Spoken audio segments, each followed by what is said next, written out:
So welcome back to these first introductory videos of the season of Lent. There's no real sequence. These are all introductory videos that can help us. You can listen to them anytime during Lent, actually.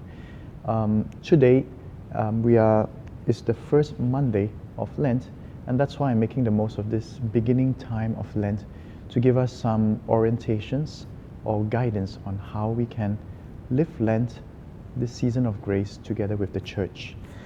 So today, on the first week of Lent, if you remember, we were talking about three practices of Lent: almsgiving, prayer, and fasting.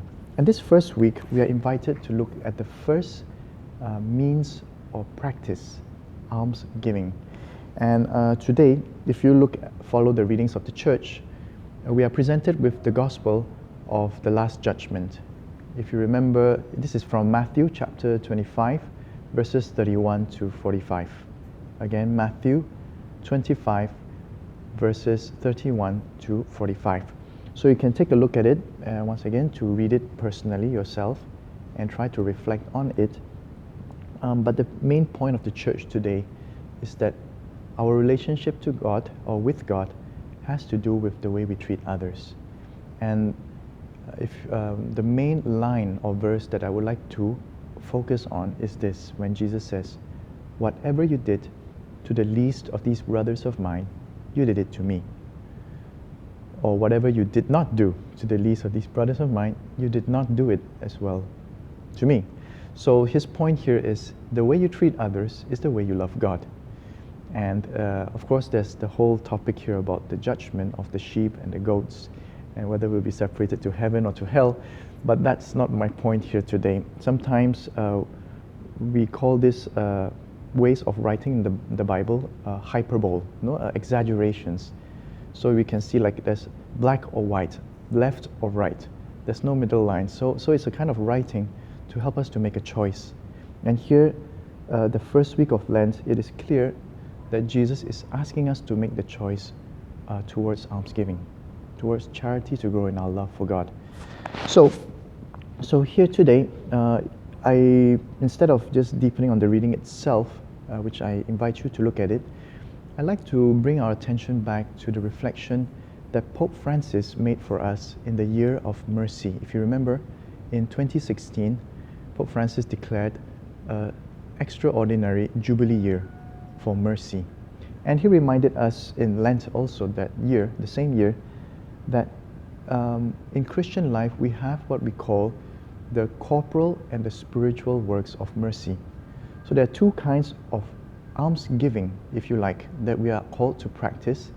And in this video for today, I would just like to invite you to meditate on these works of mercy and to see how we can grow personally and as a community in these works of almsgiving or works of mercy. So what I'm going to do now is just basically to go through the list of the works of mercy, corporal works of mercy, and the spiritual works of mercy. And if you like, you can actually check it up on the internet. It's not difficult nowadays. Just Google it, as they say, and you can find these works. So I'm not going to focus so much on each one as it is, but just to mention them so that we can have our own personal reflection on how we are practicing almsgiving through the corporal and spiritual works of mercy. But before going into them concretely, just reminding you of what Pope Francis said, that it's important to do both. Okay, we don't just do corporal works of mercy, which is good for others, but maybe not good for ourselves. In what sense? So sometimes we can just be happy with doing things, but actually personally we don't grow, spiritually or interiorly.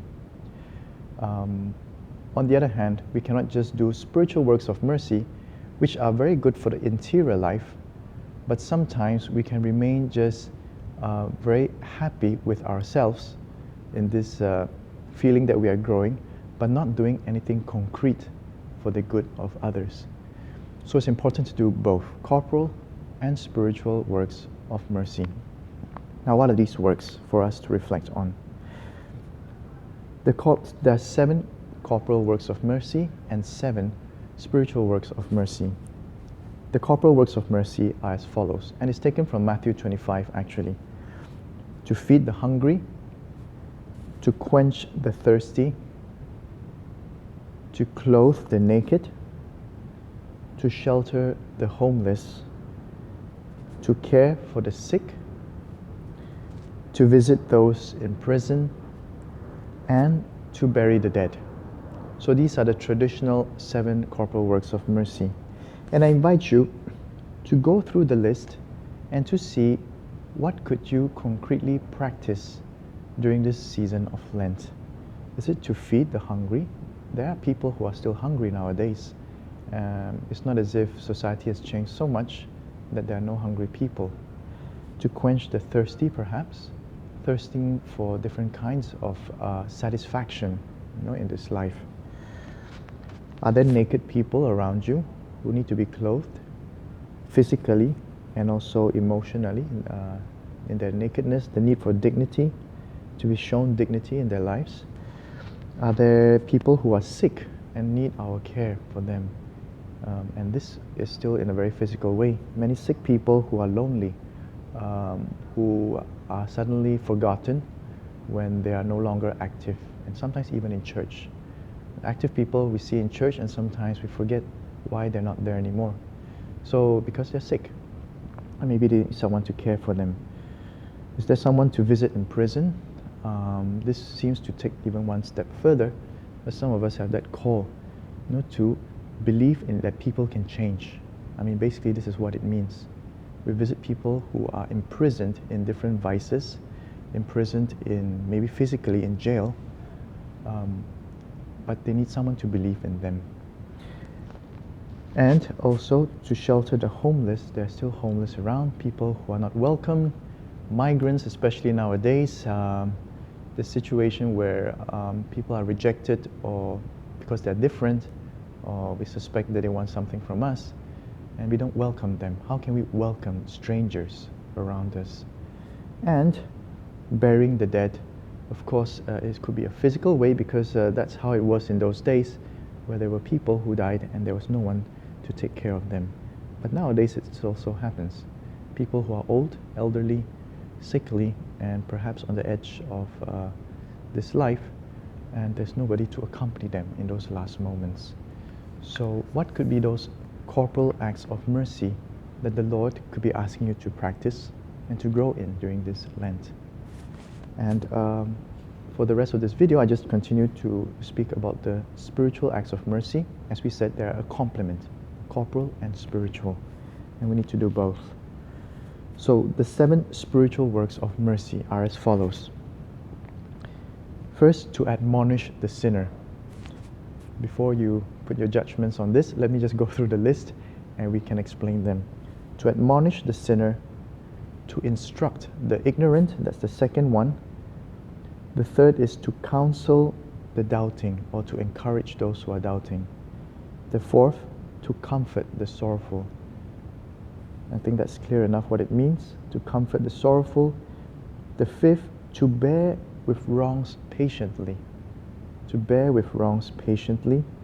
The sixth, to forgive injuries. And the seventh, to pray for the living and for the dead. So of these 7, you can see that the first 4 somehow focuses on others, and the last 3 focuses more on ourselves. So let's look at them again. The first, to admonish the sinner. Sometimes we may think, oh, that sounds very self-righteous. Who are we to judge anyone, to condemn them? This speaks about what we are meant to do. Of course, it doesn't say of how we should do it. When we say admonish the sinner, we are speaking of people who are really in serious sins. And we know it, and it's even public sometimes and very obvious. And what this first work or spiritual work of mercy is basically saying, let us also take care of those who are astray and try to guide them back the right path. And not just to take care of my own faith, my own salvation, my own good life. What about others who may be on the wrong path and who need that warning? Admonishing means warning. It means helping them to bring them back, to correct them back onto the right path. It's sometimes difficult nowadays because we are afraid to be rejected, we are afraid to be criticized, but it's for their good. That's how we can judge whether we are being self-righteous or whether we really care about them, when it's really for their good. So admonishing sinners, though not popular nowadays, is the first one. The second, to instruct the ignorant, which is very connected. Sometimes people just don't know. It's not that they want to be bad or they want to do bad. They just really don't know. So instructing them morally, especially the young, but especially instructing them in faith, how to pray, how to grow in their faith, how to grow in self-love, real self-love. How can they grow in service and finding fulfillment in service? These are things that we can also instruct them in. To counsel the doubting, not to condemn those who doubt, but to help them to see what are the roots of their doubts. Allow them to doubt and guide them and counsel them through that. Encourage them to find the answers to their lives. You know, the world is so relativistic nowadays, and it seems like there are no answers in life. And if we are really sincere, we are always looking for answers of what's right, what we should do, how life should be, why is there suffering, what can we do to overcome the evils in life. So there are answers, and we need to counsel those who doubt in finding the answers. Fourth, to comfort the sorrowful. It's clear enough, those who are mourning, who are suffering, and sometimes they just need support and our presence. So this maybe we're more familiar. So these first four are about others. And the last three, which is more about ourselves, is how to bear with wrongs patiently. Maybe this is a bit more difficult. How to be patient, that change takes time, and people also take time to change, even ourselves. And so to bear with it. That's the example we see from Jesus on the cross. Bearing patiently with wrongs, trusting that people change, things change when we put love into the situation. The sixth, forgiving injuries, is very connected to bearing with wrongs, but this is a more active thing, a choice that we have to make. Forgiveness is a choice, a constant choice we need to make so that we can give and love again. Just examine ourselves. When we can't do charity, when we can't love someone, most probably it's because we haven't forgiven. It's a very nice play of words, forgive, no? For and giving. If we don't forgive, we cannot give. So when we forgive, it's forgiving. So let's practice this conscious choice to forgive in the moments when we find we can't love someone. Okay? And lastly, praying for the living and the dead. To believe in the power of intercession, to believe that it's not in our power to change anyone, not even ourselves. It's God's power, and that's why we need to pray for them. Those who are alive, for that they can experience this change, but those who are dead, in the sense that we want to increase our faith that God's mercy goes beyond our own physical existence, and that He still continues to love, even when we are helpless. Those who are dead are helpless, they can't do anything about the situation, but God continues to love them, and we are invited to pray for them. So once again, if you want, you can listen to this video again, or you can just go through the internet and check out what are the 7 corporal works of mercy and the 7 spiritual works of mercy, and to see in this Lent how can we grow in our relationship with God through them. You know, what can we practice? And just a final word, these practices will remind us of 2 qualities of God, that He's a creator and He's a father. Creator, that He provides everything that we have, He gives us the life that we have, and He gives us the possibility to do charity for others because of His providence, and we trust Him because He's creator. But at the same time, He's a father, in the sense that He cares for everyone. All are His children, and He wants us to love them as well. So the measure that we practice these works of mercy, the more we will understand that God is both creator and provider, and He's a real father to everyone, which is what we believe and profess in our creed. So have a blessed practice of almsgiving during this week.